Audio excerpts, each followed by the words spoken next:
ಹಾಸನರಾದಂಥ ಮೊದಲು ನಿರ್ಮಾಪಕರಾದ ಅನ್ನದಾತರಿಗೆ ಹಾಗೂ ಕಲಾಭಿಮಾನಿಗಳಿಗೆ ಗಣ್ಯ ವ್ಯಕ್ತಿಗಳಿಗೆ ವಂದಿಸ್ತಾ ಇದ್ದೀನಿ.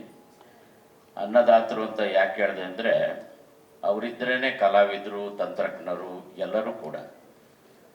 ನನಗೆ ಈ ಸಿನಿಮಾಗೆ ಶೂಟಿಂಗ್ ಕರ್ಕೊಂಡು ಹೋಗ್ಬೇಕಾದ್ರೆ ಪ್ರೊಡಕ್ಷನ್ ಕಾರ್ ಬರಲಿಲ್ಲ, ಅವ್ರ ಕಾರಲ್ಲೇ ನನ್ನನ್ನು ಕರ್ಕೊಂಡೋದ್ರು.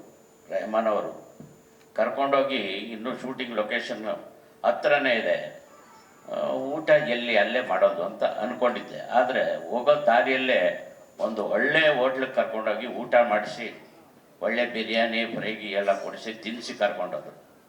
ಅದಕ್ಕೆ ಅನ್ನದಾತರು ಅನ್ನೋದು ನಿರ್ಮಾಪಕರಿಗೆ ಡಾಕ್ಟರ್ ರಾಜಣ್ಣವರು, ವಿಷ್ಣು ಸಾರು ಹೇಳಿಕೊಟ್ಟಿದ್ದಾರೆ. ಅದನ್ನು ನೀವು ನನ್ನನ್ನು ಎಷ್ಟು ಸಿನಿಮಾದಲ್ಲಿ ನೋಡಿದಿರೋ ಏನೋ, ಆದರೆ ನಾನು ಎಲ್ಲೇ ಹೋದರೂ ಕೂಡ ಯಜಮಾನ ಚಿತ್ರದ ಡೈಲಾಗ್ ಮರ್ಯಾದೆ ಇಲ್ಲ. ಅಭಿಮಾನಿಗಳು ಕೂಗಾಡಿ ಕೇಳ್ತಾರೆ. ನಾನು ಸೊಲ್ಲಾಪುರಿಗೆ ಕಾರ್ಯಕ್ರಮಕ್ಕೆ ಹೋಗಿದ್ದಾಗ ಅಲ್ಲೆಲ್ಲ ಈಗ ಮಹಾರಾಷ್ಟ್ರಾಗ ಹೋಗಿದೆ, ಅದು ಎಲ್ರಿಗೂ ಗೊತ್ತಿದೆ.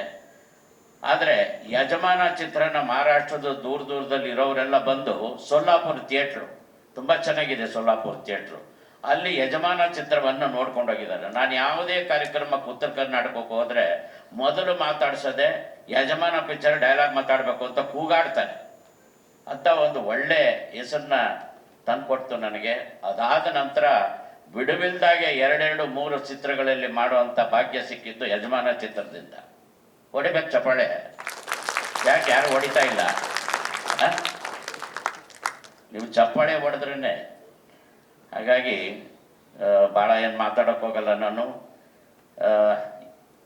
ವಿಷ್ಣು ಸರ್ನ ನಾನು ಭಾಳ ಸಣ್ಣ ವಯಸ್ಸಲ್ಲೇ ಶಾಲೆಗೆ ಹೋಗೋವಾಗಲೇ ನಾನು ಅವ್ರನ್ನ ಮಾತಾಡ್ಸಿದ್ದೀನಿ. ಅವ್ರ ಮನೆಗೆ ಹೋಗಿದ್ದೀನಿ. ನಾಗರಾವು ಸಿನಿಮಾ ಬಿಡುಗಡೆ ಆಗಿತ್ತು. ನಾನು ಹೋದ ಶಾಲೆ ಶಂಕರಪುರಂ, ಅದು ಗೌರ್ಮೆಂಟ್ ಸ್ಕೂಲು. ಅವ್ರ ಮನೆಯೂ ಅಲ್ಲೇ, ಇವತ್ತಿಗೂ ನೀವು ನೋಡ್ಬೋದು ಶಂಕರಪುರಕ್ಕೆ ಹೋದರೆ.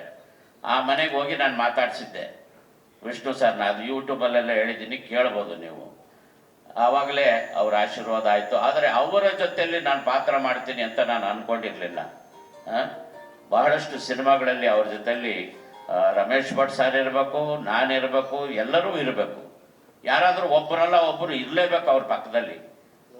ಅಂಥ ಒಂದು ಭಾಗ್ಯ ನನಗೆ ಸಿಕ್ಕಿತ್ತು ಯಜಮಾನ ಚಿತ್ರದಿಂದ. ಆಮೇಲೆ ಬಹಳ ನಾನು 2 ತಿಂಗಳಿಂದ ತುಂಬ ಹತ್ತುಬಿಟ್ಟೆ. ನಾನು ಕಿಂಗ್ಸ್ ಕೋರ್ಟ್ ಹೋಟೆಲಲ್ಲಿ ನಮ್ಮ ಸ್ನೇಹಿತರು ಅಲ್ಲಿ ರೂಮ್ ಮಾಡಿಬಿಟ್ಟಿದ್ರು. ಒಂದು ಕಾರ್ಯಕ್ರಮಕ್ಕೆ ಹೋಗಿದ್ದೆ. ಅದು ವಿಷ್ಣು ಸಾರ್ ಇದ್ದಂಥ ರೂಮನ್ನೇ ಬುಕ್ ಮಾಡಿಬಿಟ್ಟಿದ್ದಾರೆ. ಅದು ನನಗೆ ಬುಕ್ ಮಾಡಿದ್ದಾರೆ. ನಾನು ಇವತ್ತು ಆ ರೂಮ್ ಮುಂದೆ ಹೋದ್ರೆ ನೋಡ್ಬೋದು ನೀವು, ವಿಷ್ಣು ಸಾರ್ ಫೋಟೋನ ಇದು ಅಲ್ಲಿ ಚಿತ್ರೀಕರಿಸಿದ್ದಾರೆ. ಅಲ್ಲಿ ನಾನು ರೂಮ್ ಒಳಗಡೆ ಹೋಗಿ ಕೂತ್ಕೊಂಡು ಹೊರಗೆ ಬಂದ್ಬಿಟ್ಟೆ. ನಾನು ಇರಲ್ಲ ಈ ರೂಮಲ್ಲಿ ಅಂತ ಅಂದ್ಬಿಟ್ಟು ಸುಮಾರು ನಾನು 2 ಅವರ್ ಹತ್ತಿದ್ದೀನಿ ನಾನು ಆ ರೂಮಲ್ಲಿ ಇರಲ್ಲ ಅಂತ.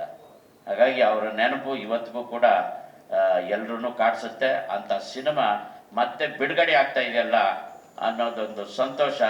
ನೀವೆಲ್ಲರೂ ಮತ್ತೆ ಆ ಸಿನಿಮಾಗಳನ್ನ ಥಿಯೇಟರ್ಗೆ ಹೋಗಿ ನೋಡಬೇಕು ಅಂತೇಳಿ ತಮ್ಮಲ್ಲಿ ಪ್ರಾರ್ಥಿಸಿದ್ದೀನಿ. ನಮಸ್ಕಾರ.